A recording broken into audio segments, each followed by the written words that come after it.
I talk about structure a lot in most of my chats. I try to change it up as much as I can because after a while, once you learn and understand what structure is, then you just memorize it and you just kind of follow along. It is very much a formula, and I know a lot of people in the consulting community, they don't really like that word, and I totally get it because it's not that simple. This process that we go through is not a paint by numbers approach. It's not just, it isn't that easy.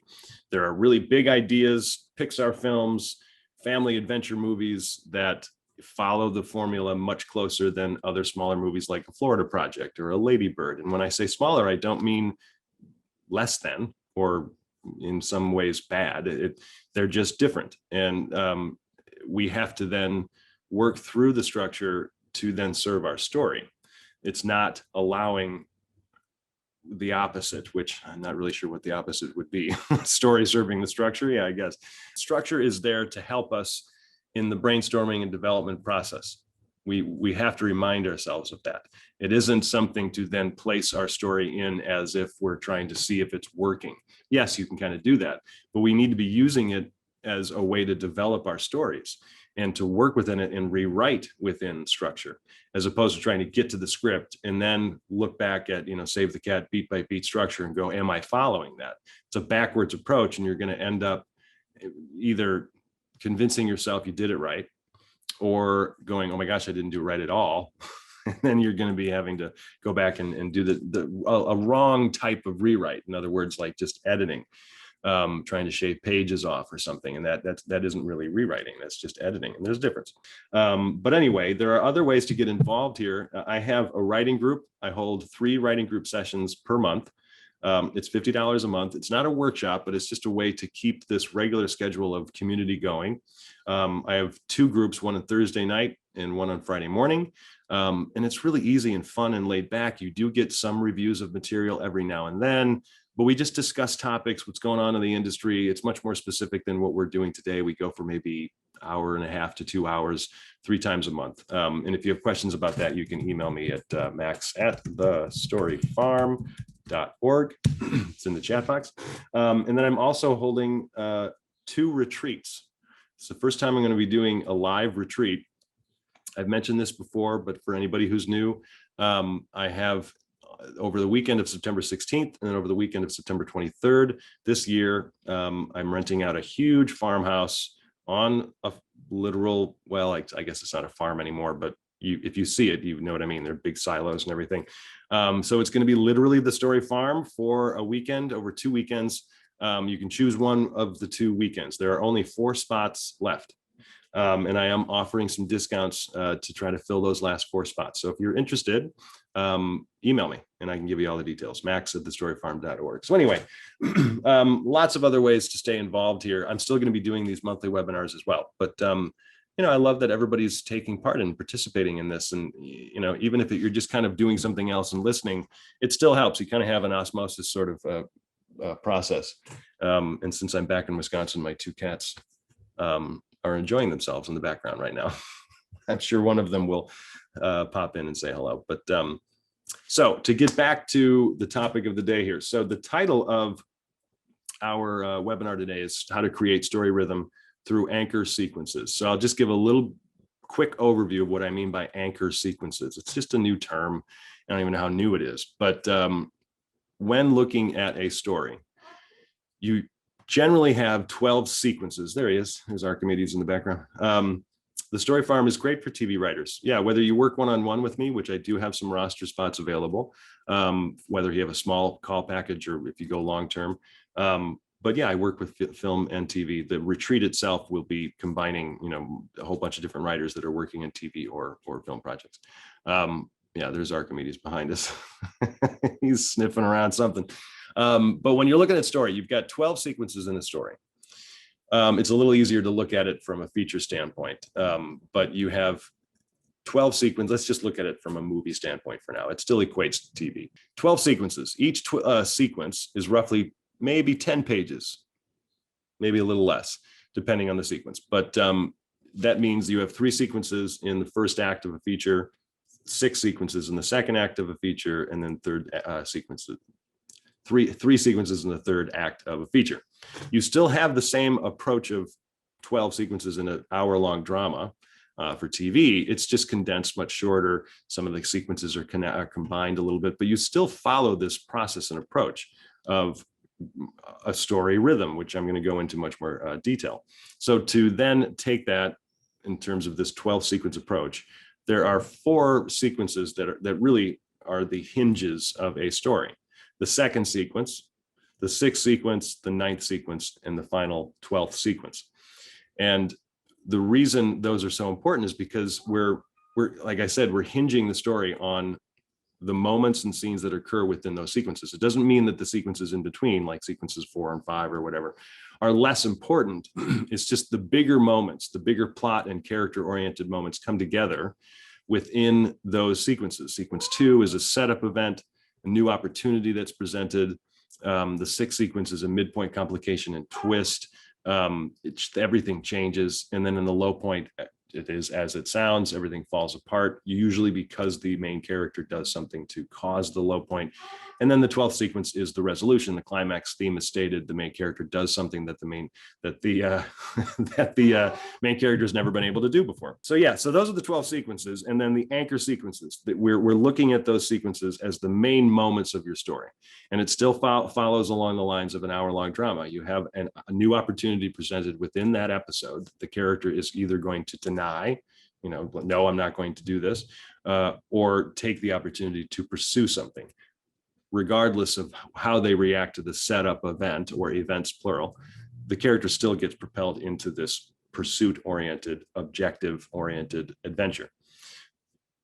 As we move through the story, the middle of the story is then hinging on that 6th sequence where, they're kind of going up this incline of, okay, let's try to figure this out, solve some problems. We're still going up against a whole bunch of conflict in sequences 3, 4, and 5. But in the 6th sequence, we have a big moment that occurs that twists their direction. It's that fork in the road. I have to go this way or this way. Which do I do? But it's not just plot that gets twisted.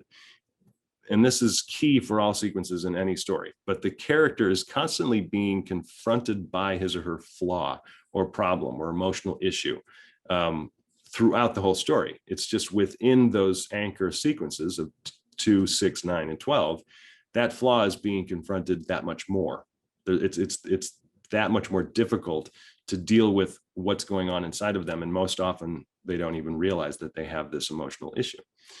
The 9th sequence then is drawn down, meaning we're going up on an incline. We have this big apex of a 6th sequence complication, and then we're kind of falling down toward the low point in terms of, and that I'll explain that, like the energy of the up and down is that the first half of a second act in a feature, things are kind of working, like they're actually solving some clues or mysteries, or they're overcoming these obstacles. They're not achieving huge things yet, but they're seeing some signs of, oh, it's kind of working. And a relationship that they're experiencing is evolving as well with whomever that other person might be. It's working out. They're on the same page. Once that midpoint complication happens in sequence 6, now we start, things might be different between these two people. So this is how plot and character, plot and emotion become combined. And that's when we start falling toward the low point, where the main character keeps pushing and pushing to achieve the goal in the same way that they have been trying to achieve the goal previously. But now the relationship's kind of falling apart, and eventually that low point is created because the main character has not learned his or her lesson. Then everything is dark night of the soul, and it's horrible, and they're wallowing in their self-pity until somebody comes along, picks them back up, and reminds them what they're fighting for. The main character then goes toward the climax and goes up against whoever this opposing force might be, whether it's literally a dragon or slaying the dragon within by doing something they've never been able to do before. And then suddenly we have a resolution, and either the character's completely changed, or there's a little bit of a signal that the character may evolve. There's a whole other conversation that could be had about a character that doesn't change, but we'll just kind of go with this. So that's the basic idea of formulaic structure. The point of these anchor sequences is to allow you to work in a nonlinear approach. You can use these primary sequences. I'm just trying to come up with different words. You can call them whatever you want.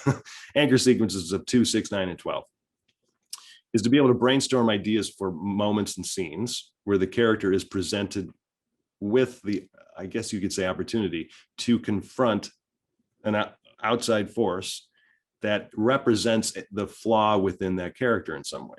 That sounds a lot easier said than done. I completely understand. But you can be brainstorming from that point. So I've been talking all about structure this whole time. I just wanted to give a little bit of an overview, but we kind of have to back up a little bit before you even get to this point of brainstorming at this level of anchor sequences. Because, and I've gone over this many times in past webinars, that I take an approach in development at like a top-down approach, meaning looking at concept first, then character development, then structure, and eventually we get to the page writing, the actual opening up of your final draft or screenwriting software, whatever you use, and writing the scenes. I take a long time getting through those three levels, but well before we ever get to the page work. So I'm not going to be talking about page work today. I'm not going to be talking about formatting or how to write telephone conversations on the page.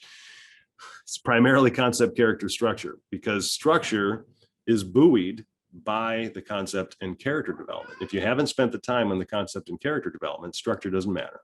You just, how do you know how to arrange what's going to happen if you don't know what your concept is, if you don't know who your characters are? Kitties are back. Yeah, he talks all the time. It's either cuddle, food, or that's pretty much it. That's all, or play. He wants to play. So looking at that, we want to consider, and I have an example I'm going to use, a project that I have wrote a while back. Nothing ever came of it. I may do a rewrite just to kind of, see if I can do something with it, but I have no expectations. But I'll use that as an example.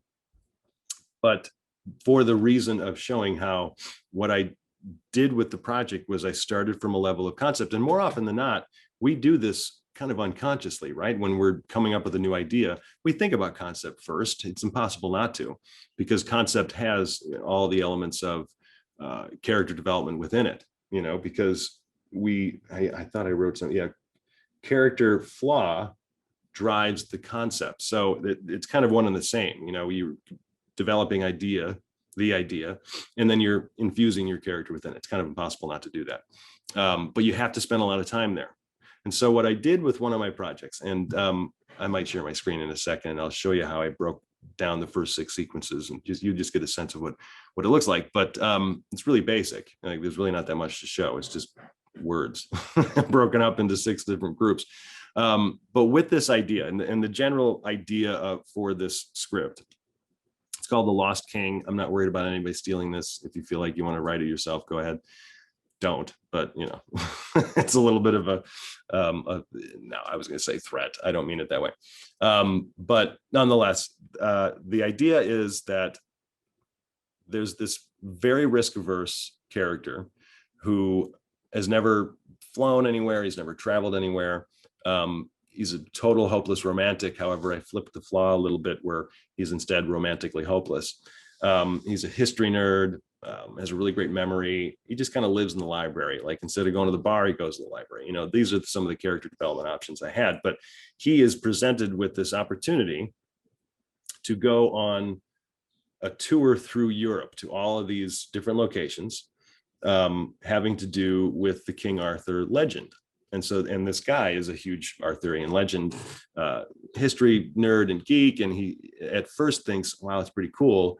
But he'd like, no, I'm not going to travel because it's terrifying and I hate flying and blah, blah, blah. But his best friend, who's much different than he is, convinces him and just basically drags him on this adventure. It turns out that the tour is an extreme sports tour from location to location through primarily England, but eventually into France and southern France. And of course, Arthur is the main character's name. Had no idea that was the case. He thought he was just going to go on like some backpacking little museum stroll, but include the sports aspect. Yeah, okay, good.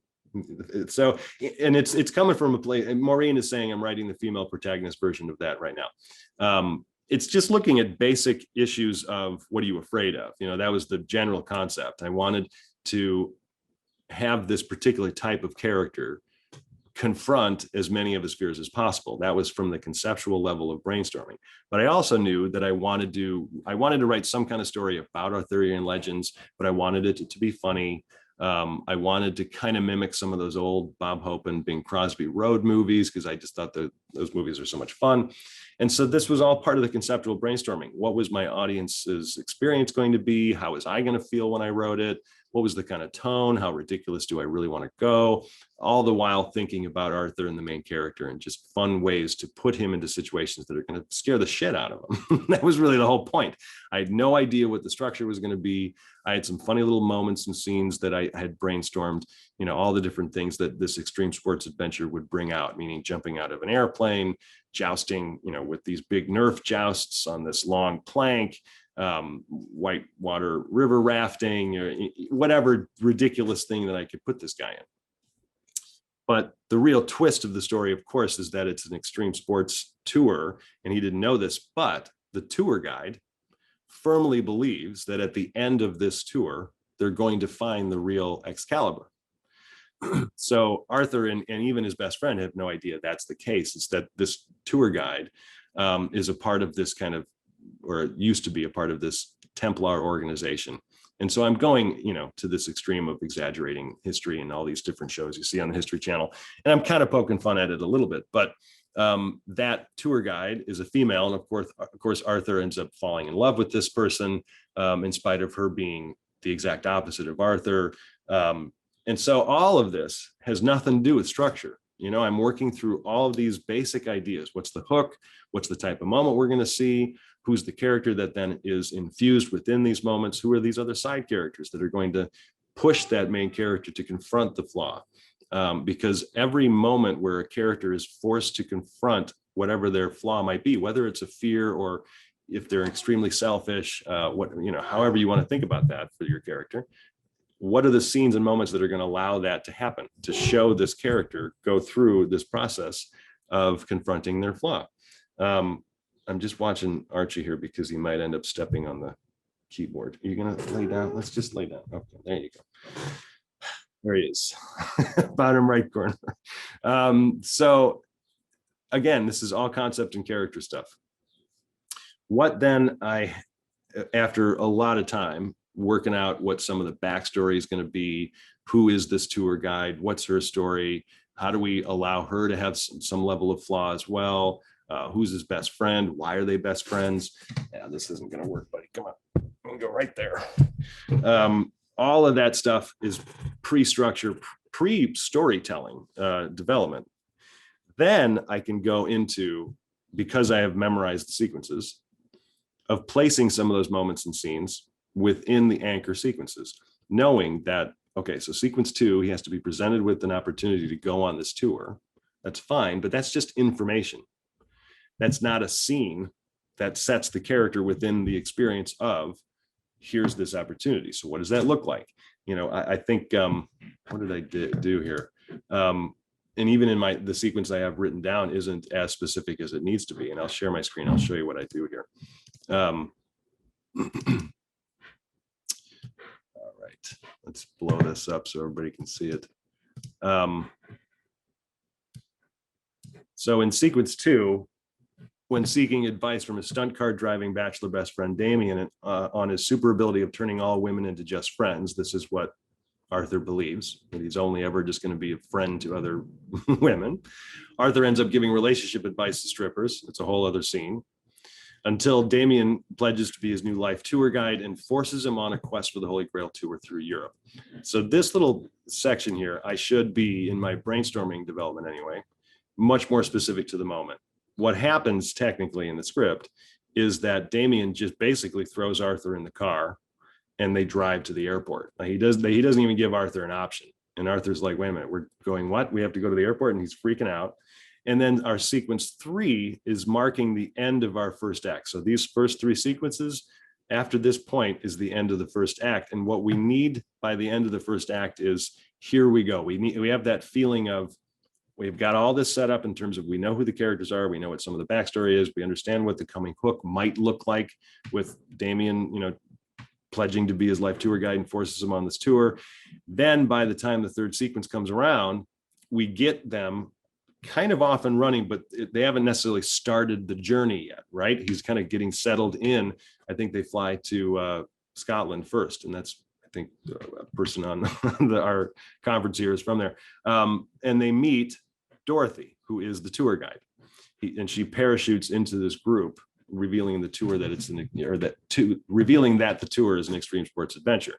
So you've got an introduction of another secondary character. Dorothy is technically secondary / opponent, because she is going to be forcing Arthur to do all these things he doesn't want to do. And she reveals this information that this is going to be an extreme sports adventure contest. Now Arthur's like, oh my God, what am I going to do? But we as the audience understand we're about to go off on this adventure. The reason I'm explaining sequence 3 here is because 2 and 3 oftentimes feel kind of like the same large sequence. You combine it a little bit because we're introducing characters. You're still presenting this new opportunity. It's an extension of it. We get to understand who our other secondary character is going to be, how that person is going to influence the main character. And we're setting everything up. Here we go. This is what we're going to experience now. But I don't know exactly what it's going to look like. Just like Back to the Future. Doc's like, all right, we're going to get you back to the future. And Marty's like, cool, I can spend some time in 1955. So we don't know what it is going to look like necessarily, the coming adventure, but we have this inkling of, oh, this could be fun, or at least interesting or engaging or scary, whatever your genre is.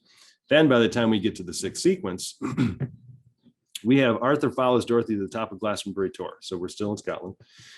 He tells her what his green man told him. I don't need to go into the backstory there, but Arthur was totally accosted by this very short man in the woods as a part of the whole contest. Like all the other people that were on the tour went and kind of confronted this actor who was supposed to be leading them toward, the end treasure. Arthur actually meets the Green Man, like the legendary Green Man, helping reveal a hidden artifact within the wall. So we've got a new twist in plot. Oh boy, what's this thing? But when the 2 men in dark green confront them, that's a whole other reference to these secret opponents that are trying to stop Dorothy and Arthur from finding Excalibur. Nonetheless, Dorothy ninjas them, tells Arthur the quest is real. So this is now the big complication of all of the moments before this. Arthur was like, all right, this is just like a big stunt in a game and it's just crazy. Now Dorothy's like, nope, this is for real. We are actually going to find this thing and people are trying to kill us. And that he is the one who's going to help. Oh, I'm mentioning the Grail. I changed it to Excalibur. Anyway, Arthur faints into her arms and they share an unexpected romantic moment. And Arthur has the statement of, you scare the shit out of me. And so what that line of dialogue does is just further emphasize Arthur's flaw. And he's admitting, I'm terrified to someone that he's actually growing kind of close to. So if you look at all those moments in that 6th sequence, it's twisting everything. We've got plot being twisted, new direction. Oh, this is real. And he's forming a stronger bond and relationship with someone that he's terrified of. And it's all testing his flaw. It's all forcing him to confront the issues going on within him, which reminds the audience that this really has nothing to do with trying to find treasure at the end of the journey. And really that goes for any story. If you look at Lady Bird, she was just trying to get away from her crazy parents. She just wanted to move out of state. She wanted to experience life outside and away from her mom. So we see in the 2nd act, her trying to do that. But then things continually become a little more complicated and a little more complicated and things fail. And it's like, it's not working. She's not getting what she wants because she's trying to find an outside source to provide that for her. The whole reason Lady Bird goes on this journey is so that she can look within and find solace in just being independent on her own. She doesn't need all these outside sources. Lady Bird doesn't change incredibly by the end, but you do get a sense she might be a little different. She may have learned something. And that's really the whole point. So sequence 6 and 2, so we have a presentation of, quest for Holy Grail tour through Europe. That quest now gets changed. It's a whole twist there. That's part of the complication. He expected one thing when he was going into this adventure. Everything, and in terms of all those expectations, change in the 6th sequence. And obviously I'm writing these sequences after the fact, like, I'm doing this for educational purposes. It's a little easier for me to write it this way because the scenes had already been written, but you can use this approach of sequencing, looking at 2, 6, 9, and 12 in connection to what's the purpose of your character's story. Why does this character have to go on this adventure? What's the true journey that they're experiencing? How are they going to be different by the end? How different are they going to be in the end, because maybe your story, the character doesn't change all that much. This particular story allows for major change. Arthur's going to be able to confront fears by the end, all because, and this is really important, all because of the relationships he's experiencing within the plot. So if there's anything you write down and remember from today, aside from what the anchor sequences are and how you can brainstorm from them, is that relationships ultimately define your journey. Even in a movie like Castaway, Tom Hanks loses Wilson. It was devastating. Wilson's just a volleyball, but he had formed a relationship with him. And so he had to say goodbye to Wilson. He had to let Wilson float away for him to move forward. He had to say goodbye to something else. His whole purpose was to just shed his previous life, which wasn't that bad, but he was very controlling and, lived by the clock. There wasn't necessarily a feeling of independence for Tom Hanks's character before he crashes on the island. He was a FedEx manager, and everything was by the clock. Now he's stripped of all of that. So the whole purpose of Tom Hanks's character is to experience big moments, opportunity of crashing on the island. Complication is finding the sail, trying to then get off of the island with the sail. Low point of losing Wilson, yes, but really the true low point is finding out that Helen Hunt's married. By the time he gets back, I lost everything. So it's all not just because we want to see somebody experiencing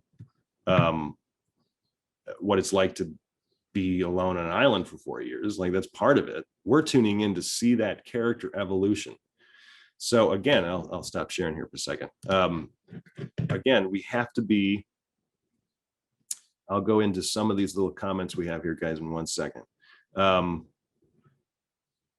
Trish, I'd watch the crap out of that movie. I hope a lot of other people think that, but the script needs a rewrite. Anyway, oh shoot, I lost my train of thought. Point being that we need to be spending a lot of time in the concept and character development portions of our brainstorming before you get to structure. So it's one thing to look at, how do I create rhythm in my story? But there's a whole other side of your brainstorming where you have to understand what your character needs to learn by the end. There's a difference between what the character thinks he wants versus what he actually needs.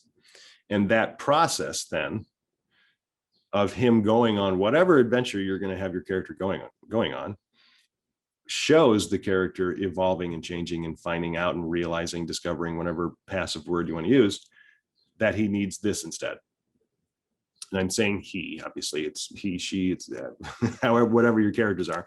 But those anchor sequences then help you set, okay, I'm going to work up to the second sequence, new opportunity. And then I'm going to be working toward the sixth sequence. I know this big complication can happen. I don't know what's going to happen in between sequences 2 and 6, but at least I know I'm going to have Harry and Sally sleep together in the middle of the story. I don't know what's going to happen before then. I have a feeling I know what's going to happen after that. They're going to break up horribly. But then in the low point, I know this horrible, bottoming out is going to happen. What might be some scenes that are going to occur based on what I know about the character, what I know about some of the other characters. If you have Luke Skywalker in Star Wars, just really wanting so badly to get off of Tatooine, he wants to experience the world and the universe. He wants to become a Jedi, and who comes in to help him is Obi-Wan. So of course you're going to be brainstorming, well, Obi-Wan dies. That would be devastating. The one thing Luke's been relying on, Obi-Wan dies. Who's going to kill him? Darth Vader. So you can brainstorm from that level, even though you don't necessarily know what's going to be happening in between. And then the 12th sequence, you're still looking at character issues, character personalities, traits, flaws. What is it that Harry needed to experience? Ultimately, it was vulnerability. And, you really want to dig deep into the psychology of your character. Who is this person up front? What would be the most difficult thing for that person to confront emotionally? Let's put some of that into an opponent. Let's make the main character have to face up against the opponent. And then either you're relying on dialogue like you do in Harry and Sally, where he admits all these things to Sally on New Year's Eve, or the character literally does something physically to overcome a bad guy or a bad opponent or whatever it might be. And then through that learns a lesson or allows other people to learn the lesson. I could go on and on there but we have a lot of comments and questions. I hope a lot of that makes sense. I mean, I went through that pretty quickly. Let me see if I can get into some comments here. So I'm also writing a story about King Arthur reincarnating in the 21st century. Cool. Can you please tell us again the approximate page count for each sequence? Okay, so Christy, I want to be careful in giving the answer because I don't want everybody to go, okay, cool. That's the final answer. It's 10 pages per sequence because it's not that simple. Your story is different than anybody else's story, and some sequences are going to be shorter. Some are going to be more important, like the 2, 6, 9, and 12. You might have in Back to the Future, every single scene has a new complication. Not every movie needs that, but you do need conflict in every scene, you know, so how do you extend the conflict? So anyway, I just want to give that disclaimer that it's not that simple. But generally speaking, about 10 pages per sequence, except sequences 10 and 11. So your third act of a feature has 3 sequences, 10, 11, and 12. The 10th sequence is really just a result of the low point. Everything bottoms out in sequence 9. The main character then in sequence 10 is just basically wallowing in self-pity, reverting back to their previous flaws, either in a big way or in a small way. Again, it depends on your story, but it's usually maybe a scene or maybe 2. You know, it's a really short sequence. Sequence 11 then is probably about maybe 2 scenes, possibly 3. Again, it depends on what kind of story you're going for, but sequence 11 is kind of a rallying of the troops type of sequence where the character is kind of brought up by their bootstraps by somebody else. They're reminded what they're going to fight for. So then we jump into the 12th sequence and we see that person carrying out this new plan, this new approach. I'm going to go do this now. That's going to change everything. I don't know if I'm going to win, but I'm going to try anyway. That's the 12th sequence battle scene. Because if you had every sequence at exactly 10 pages, you've got a 120 page script. All of you on this Zoom call, don't write a 120 page script. Basically, you got to look at it from 110 or less. If you've got a particular epic story that's maybe 115, 116 pages, it's not the end of the world. But when a reader opens up a script, I'm going off on a tangent here, but when a reader, whether it's for a contest or on an executive's desk or whoever might be considering your script, when they open up a script and they see 116 pages, I promise you, they're thinking, oh boy. Immediately, they're thinking, all right, this is a long one. If they see 110, okay, they're like, great, or less. It's 6 pages. Like, it really, give me a break. But in the long form process of reading a screenplay, 6 pages is, you know, there's a difference, but it just does something to the reader's head. So please don't write a 120 page script. You got to aim for 110. If you go over a little bit, not a big deal. Preferably you're a little less. If it's like a horror movie, maybe it's 100 pages, you know, per genre, it makes a difference. But anyway, that's not necessarily what the whole Zoom call here is about. But let's see, Roy, note that if you have 12 sequences, each page is 10 pages. Yeah, there you go. What I hear, 120 pages. Yeah, it's all, yeah, there you go. Roy already got it. Vaughn, 10 pages is approximate. If we're, yeah, okay, cool. You've got a World War I story from Maureen instead of King Arthur, looking at the sites where family members died, including a quest to fulfill a promise to the dead. Very cool. Christy, should some sequences take more pages than others? I kind of answered that. You know, yes, you could argue sequences 2, 6, 9, and 12, because of their level of importance, maybe they'll get some more pages. But, you know, if you consider a low point, depending on how big the moment is, Obi-Wan getting killed by Darth Vader, that could be a couple scenes. You know, it's about leading up to the devastation of a low point. When Harry and Sally break up, like if you look at the latter half of the second act in Harry and Sally, for one, Nora Ephron chose that complication moment to happen rather late. If you were to read the script, it would probably be like, you know, page 65, almost 70. It's pretty late for a major complication of them sleeping together. But the whole process of the story was about getting to know them and their relationship. So we had a ton of fun experiencing them not only have a relationship with themselves or with each other, but with the other people that they were dating in their lives. And so it was still entertaining enough even before we got to the low point. And then when you look at sequences 7 and 8 and into 9, it's really condensed. It's actually pretty short. You know, you have a little bit of a montage. You have a huge fight at Jess and Marie's wedding when Harry and Sally are screaming at each other. It's one scene. So you have the falling apart of the relationship happening rather quickly, because how much time do you really need to spend in seeing all these moments of Harry and Sally fighting? And we're like, we get it, you know? And then by the time the third act rolls around, it's also extremely short. That sequence 10 and 11 are pretty much combined, you know, because after the big fallout in the fight, it's, you know, Harry trying to call Sally and say, hey, you know, if we always said that if we didn't have a date on New Year's Eve, we could blah, blah, blah. And she says, I'm not your consolation prize. Obviously, I've watched this movie a lot. I've studied it for purposes of storytelling structure. But we then have Harry being kind of depressed, and he's all by himself. He's eating Malamar bars, watching to Clark. He misses the little basketball shot. You know, if they haven't seen When Harry Met Sally, you should see it. But nonetheless, he then starts walking around New York. So you've got like 4 scenes to show that, oh, everything's bottoming out and Harry's sad. And then he runs, you know, eventually runs around New York because he realizes, oh my God, I'm in love with this woman. And then we have the big confrontation at the party. So there are so many examples where the structure doesn't fit perfectly. But from a brainstorming point, that's really what I'm talking about, is that when you're working on your project, just look at these major sequences. Do I need 6 scenes in sequence 2, or do I need only 3 or 2 or 4? You know, you're making these decisions at random, really, when you're brainstorming, because it's so much easier to change the brainstorm in like a really brief outline than it is to just write all these pages. And then you're like, wait a minute, where am I? I'm on page 43. Do I even know if I'm in the second act yet? The same thing also happens in an hour-long drama. And technically, you have a lot more conceptual and character work to do before you even get into structure. So much more, because you're going to have more characters that are prominent in the TV show. You're then going to have to look at each of those characters and go, what are their storylines throughout multiple, not only episodes, but seasons? What's their arc? Who are they going to be going along certain pursuits with? What are their flaws? What do they have to face? How are they related to plot and concept? You know, there are a whole bunch of questions that you have to ask and to figure out. Here's, you know, for character B is going to be dealing with all of these emotional things. Emotional meaning outside of the plot. Character C is going to be dealing with these things. And of course, you've got your main character if it isn't an ensemble. You're going to have to do all that work just to be able to see, I think this is where it's going to go. You just have to allow yourself to let go a little bit in that brainstorming process, because it evolves. Eventually, you're going to break the story, meaning you're going to figure it out, all based on the hook of the series in general. Stranger Things, you've got these boys whose best friend is kidnapped. They want to find them, or him. I mean, that's basic concept. Here's the hook of the show.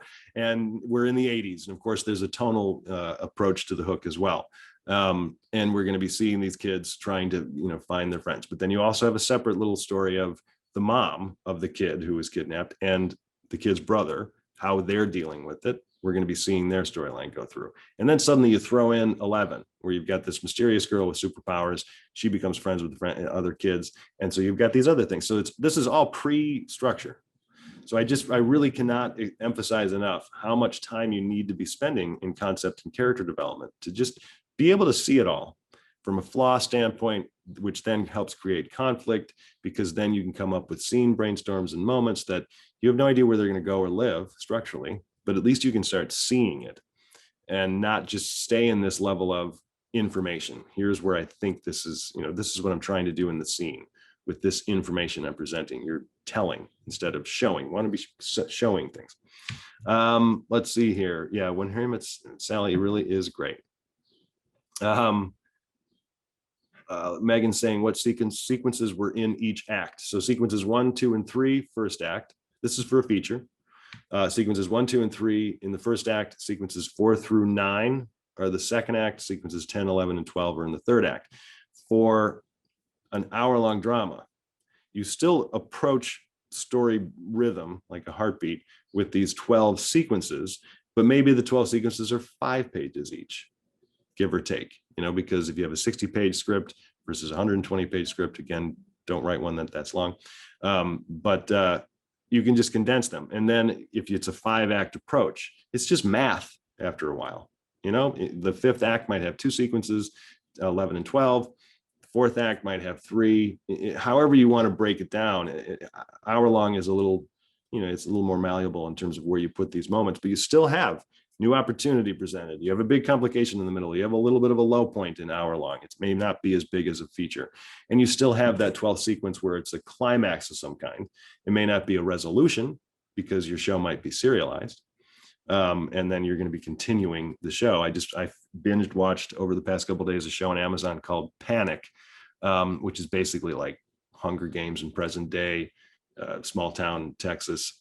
Really fun hook and concept, entertaining and engaging and fun. Poorly executed at times, meaning it's not like it was expected or I could see what was coming, but I don't know, it was just kind of cheesy. You'll know what I mean. And kind of typical, like they had the very typical cliche high school characters. But although I'll walk back on that a little bit, but it's worth seeing because it has a high concept and it's nicely delivered. It's a cool show. Anyway, there you go. Let's look at some of the Q&A questions here. Is this topic within your book, not just another book in the craft of screenwriting? Yes and no. I don't have a specific chapter that's focusing just on anchor sequences. This webinar really is just trying to remind everyone the importance of looking at those bigger sequences so you can work toward them. Get up to sequence 2, and then get into the second act, working your way up to sequence 6. This is how you create the rhythm. It's kind of like speed boosts throughout your story. Bigger ones, every scene's going to have a little speed boost. You get new reveal of information or a character makes a decision that blows things up or something, but sequences 2, 6, 9, and 12 are the big ones. Marie, I'm interweaving 2 stories 30 years apart, same characters grown up. Do both stories require their own anchor sequences? Really good question. I'm leaning toward yes. It depends on how separate your stories are in terms of how you're telling them. As an example, for TV writers, when you've got an ensemble cast of some kind, where you can look at each episode and can, like, we'll use a half-hour comedy like Friends as an example because it's really straightforward. You have the A story episode situation presented within like the first 3 or 4 minutes of the episode. Let's say Joey's going to be the main character of the episode.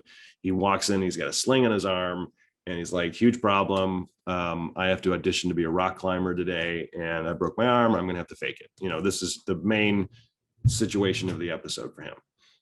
And then you also have, let's say, Monica and Chandler dealing with something. And then you might have Ross and Rachel dealing with something as the C story. Each of those stories follow that same structural approach where it's, here we go, set up of the situation. Oh, here's what the problem is going to be and why it's going to be difficult. You have a little bit of a twist and complication within the storyline, and you have some kind of a resolution. It's much shorter, but it's kind of like a joke structure too. You've got a setup, a misdirect, punchline. Everything kind of works in that idea of 3s, even though I'm throwing out 2, 6, 9, and 12. There's 4. 12, the 12th sequence, the final sequence, is kind of obvious. Like, of course, that needs to be a big deal. It's the climax. So then you're looking at 2, 6, and 9. Those are the setup, the misdirect, the low point, which then leads to the climax. So I would argue, Marie, yes, but I wouldn't overthink it. Just allow the stories to flow, but then make sure that we understand this. The setup is setting up what the character is going to pursue. Here we go. Here's the problem. Here's what I want. I want to go try to figure it out. It's really basic. Every story has some level of that in some way, whether it's a huge high concept national treasure, or if it's a small thing like Lady Bird, where she's like, I got to get out of here. I don't know how I'm going to do it, but I'm at least going to try. We see that setup. Your storylines should probably be showing that in some way. In a feature like Nightcrawler with an unlikable character, or a miniseries like Halston with an unlikable character, do these sequences also apply as anything different? So Joe, the really easy answer is absolutely, they still apply. Unlikable characters it's still a main character. You still understand what the flaws and personality traits are of that character. You still see what that character wants. You see how the need of that character evolves and changes through a form of a relationship, or relationships plural. You see the complications, you see something bottom out and fail. Whether they want it to fail or not, it's still a low point for somebody. It feels like it could be the end of the movie, but it's not yet. You know, it would be like a really depressing way to end the movie. And then you eventually have a climax. So even if you have an unlikable character, it still follows this rhythmic approach. Thoughts on maintaining point of view with sequences? Point of view primarily comes from a place of understanding your character's flaw and emotional issues, you know, desires and needs, with then connecting to how you're writing it on the page, you know, coming from a place of perspective and tone based on who your main character is in a way. Like in The Lost King, I wrote it in terms of the scene direction in kind of a snarky, smart aleck way, using descriptions that were in some ways mimicking what might be going on inside of Arthur's head and feelings in a way. Don't take that literally, but I would add little quips here and there because it's sort of, the whole story is kind of forcing the audience to experience what Arthur's experiencing, and then consider how would I feel in this situation, but also how is Arthur feeling in this situation? That's the whole point. So point of view has a lot to do with flaw, and then how, you know, like word choice within scene direction on the page.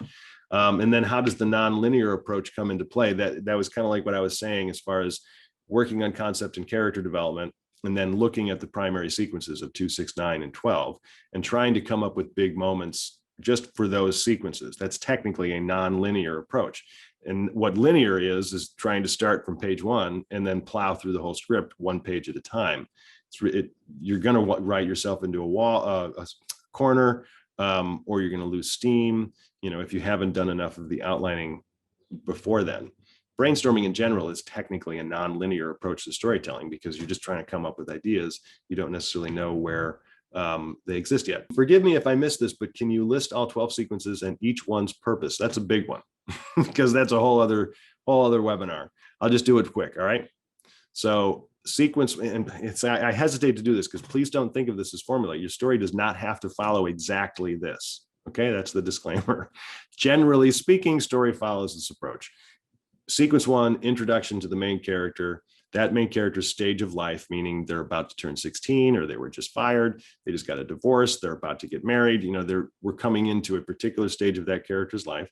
We're presented then to who this character is emotionally, their flaw, their personality, their trait, what they believe, what their desires are. We probably get introduced to some other characters within their story. You're introduced to the arena and the world, you know, 1963 suburbs of Chicago, or it's literally the moon, you know, whatever the world might be, and how that character is then relating to the world around them. You, of course, can have plot introduction within the first sequence. You know, it's usually a plot only scene because we haven't really been introduced to the character yet. Sequence 2 is the big setup event or series of events that lead to the presentation of an opportunity for the character to either refuse, like Joseph Campbell says, the refusal of the call, or accept. Regardless, by the time sequence 3 rolls in, which is the next sequence, we have the secondary character, whoever the character is that is probably going to be going on this adventure and journey with the main character, really show us who that main character, who that secondary character is, meaning we really get to see how this secondary character is going to be affecting and working with and alongside the main character. Probably then, with even that much more of a push, let's get into the second act. Let's pursue this. So there's a teaming up. We get to know who that person is. We also have this mark of a plot finalization, meaning the audience now knows here's what they are going to attempt to pursue. By the end of that first act, the end of the third sequence marks the end of the first act. Sequence 4 and a little bit into 5, they're a little, you can blend them a little bit. Sequence 4 is, you know, this introduction to the new world the character is experiencing. It's usually the trailer moments. You know, when you're watching a trailer, you see a lot of what you see in sequence 4, which is introduction to this character experiencing this new experience. They're pursuing their goal. They're kind of hand in hand with their secondary character.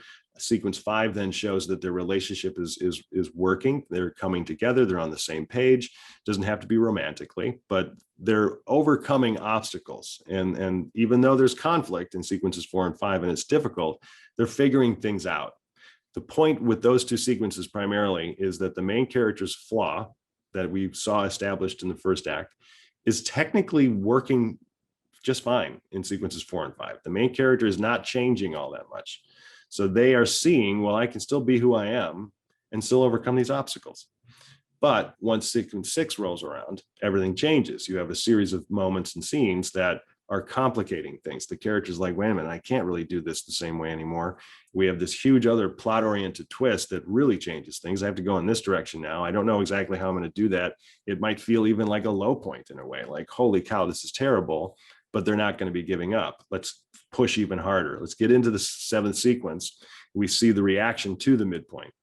So see the 7th sequence, if you have a really happy coming together twist and complication, like let's say, one partner is looking, romantically at another person and they literally come together. Maybe they have sex, or maybe they kiss for the first time, or whatever that situation might be. And now we see the main character going, everything's fantastic. This is great. There's like a honeymoon montage kind of thing, like everything feels great.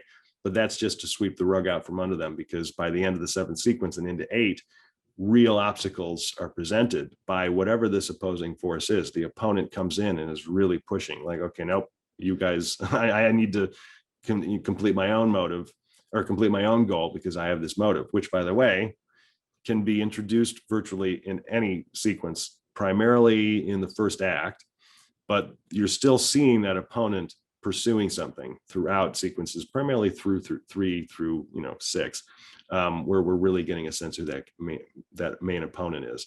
Sequence 7 and 8, that's really kind of like the opponent's 2 major sequences. They're doing well. The main character is not. The main character keeps pushing and pushing and pushing to try to force this thing to occur, whatever the objective they're trying to achieve. But that then helps create the low point. Relationships are ruined. You usually have some kind of an estrangement between the main character and the secondary. Literally, Obi-Wan dies, or there's a breakup and they're no longer together. And it's, of course, because the opponent did this kind of thing. In When Harry Met Sally, Harry and Sally are each other's secondaries and opponents. You don't have this outside force, and that's fine. But they're butting heads. And of course, things fall apart. That then marks the end of the 2nd act. Sequence 10 is really a scene or two where we're just seeing the character wallowing in self-pity. It's the dark night of the soul. If they were an alcoholic in the 1st act, they quit drinking in most of the 2nd act, they start drinking again in the 10th sequence. It's that type of reversion to their previous problem. Sequence 11 then comes up where someone else comes in, reminds the main character what they're fighting for, why it's important to be doing what they're doing, literally pick them up off the floor and keep moving. Sometimes you have movies where another character doesn't actually come in. The main character is just reminded of something, or they experience something that reminds them why they should keep fighting. In 12th sequence, we see the climax of everything they've learned up to this point, and they go after what they want in a way that they never thought they could, because they've learned something. They almost always confront whoever that opponent is. They either say something or do something that shows theme, because theme is expressed because that main character's flaw is either wholly corrected fully, like in Finding Nemo, Marlin is totally free and letting Nemo do whatever he wants, or we just see that there's a semblance of change within the character. The character might be a little different because of what the character does in the end. I did that in about 6 minutes.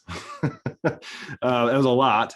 And this isn't to prove that I'm like smarter than anybody. It's just because I've studied the sequences. Like, that's the thing about structure, is that once you know it, all right, fine, this is what it is, but you can change it. You can change it up. You can have many complications. You can have, you change up in an unexpected way the relationship. Oh, I didn't expect these 2 to do that, but it's all based because of the main character dealing with some kind of flaw. See, again, sequences 2, 6, 9 is that setup, misdirect, punchline, in relation to a joke. Low point is never a punchline. It's the low point, things fall apart. And then the 12th sequence, everything climaxes.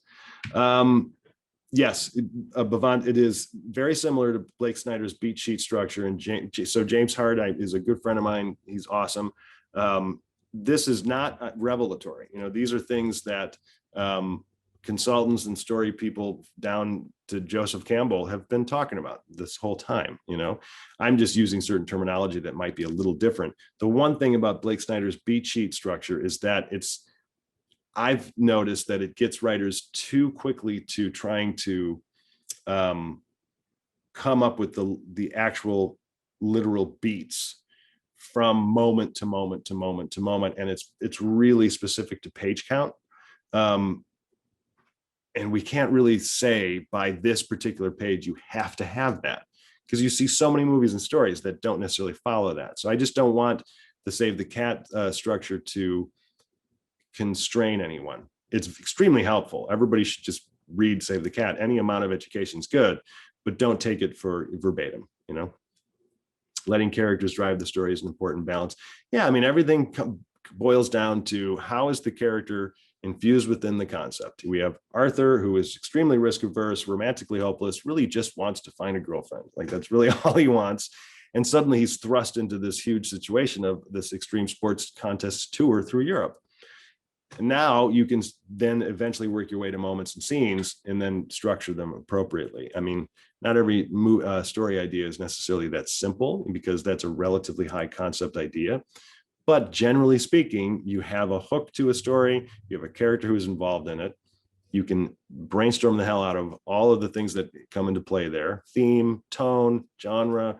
What am I trying to say? What do I want the audience experience to be? How do I then allow the character to drive the audience's experience because of that character's flaw, what they're feeling, their personality, what they desire? You know, this is all concept character stuff.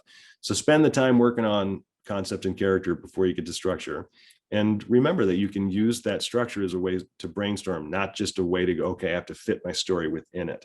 I'm here if you need me. The ISA has a whole bunch of options and opportunities on their website. You know, don't take that lightly. There are a lot of things on there that's going to help your writing. Take advantage of them. I'll be back next month, and you'll hear more from everybody at the ISA soon. Have a good summer.